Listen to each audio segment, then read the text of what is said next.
कोकमठाण तालुका कोपरगाव येथील आत्मामालिक माध्यमिक व उच्च माध्यमिक गुरुकुलाने राष्ट्रीय माध्यमिक शिष्यवृत्ती NMMS परीक्षेमध्ये 2025-26 मध्ये उल्लेखनीय यश संपादन करत राज्यात प्रथम क्रमांक पटकावला। यंदा शैक्षणिक वर्ष 2025-26 या वर्षात संस्थेचे तब्बल 92 विद्यार्थी गुणवत्ता यादीत झळकले असून प्रत्येक विद्यार्थ्याला 48,000 रुपयांची शिष्यवृत्ती मिळणार आहे। एकूण 44,16,000 रुपयांची शिष्यवृत्ती विद्यार्थ्यांनी मिळवली आहे। या कामगिरीसह आत्मामालिक गुरुकुलाने राज्यात 14वा तर देशात 11 वेळेस प्रथम येण्याचा विक्रम प्रस्थापित केला आहे। आजपर्यंत संस्थेचे एकूण 1,772 विद्यार्थी या परीक्षेत गुणवत्ता यादीत आले असून त्यांनी सर्वांनी मिळून 8,50,56,000 रुपयांची शिष्यवृत्ती मिळवली आहे।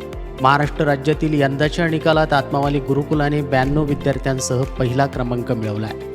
यवतमाळ, सोलापूर, पुणे, बीड जिल्ह्यातील इतर शाळांनी अनुक्रमे 2ऱ्या ते 6व्या क्रमांकावर स्थान मिळवलंय। तसेच अहिल्यानगर जिल्ह्यातही आत्मामालिक गुरुकुल अव्वल ठरले असून लोणी, जामखेड, श्रीगोंदा आणि केडगाव येथील शाळांचा पुढील क्रमांकामध्ये समावेश आहे।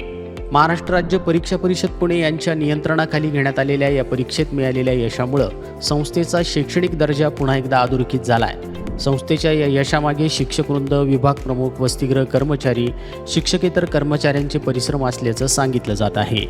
या यशाबद्दल संस्थेच्या सर्व यशस्वी विद्यार्थ्यांचे, शिक्षकांचे आणि व्यवस्थापनाचे सर्व स्तरातून अभिनंदन करण्यात येत आहे। या उल्लेखनीय यशाबद्दल प्रतिक्रिया देताना संस्थेचे अध्यक्ष माननीय श्रीमान नंदकुमारजी सूर्यवंशी साहेब म्हणाले, आत्मामालिक गुरुकुलाने पुन्हा एकदा राज्यात प्रथम येत सातत्यपूर्ण गुणवत्तेची परंपरा कायम ठेवली आहे। हे यश केवळ विद्यार्थ्यांचे नसून शिक्षक, पालक आणि संपूर्ण संस्थेच्या एकत्रित प्रयत्नांचं फलित आहे।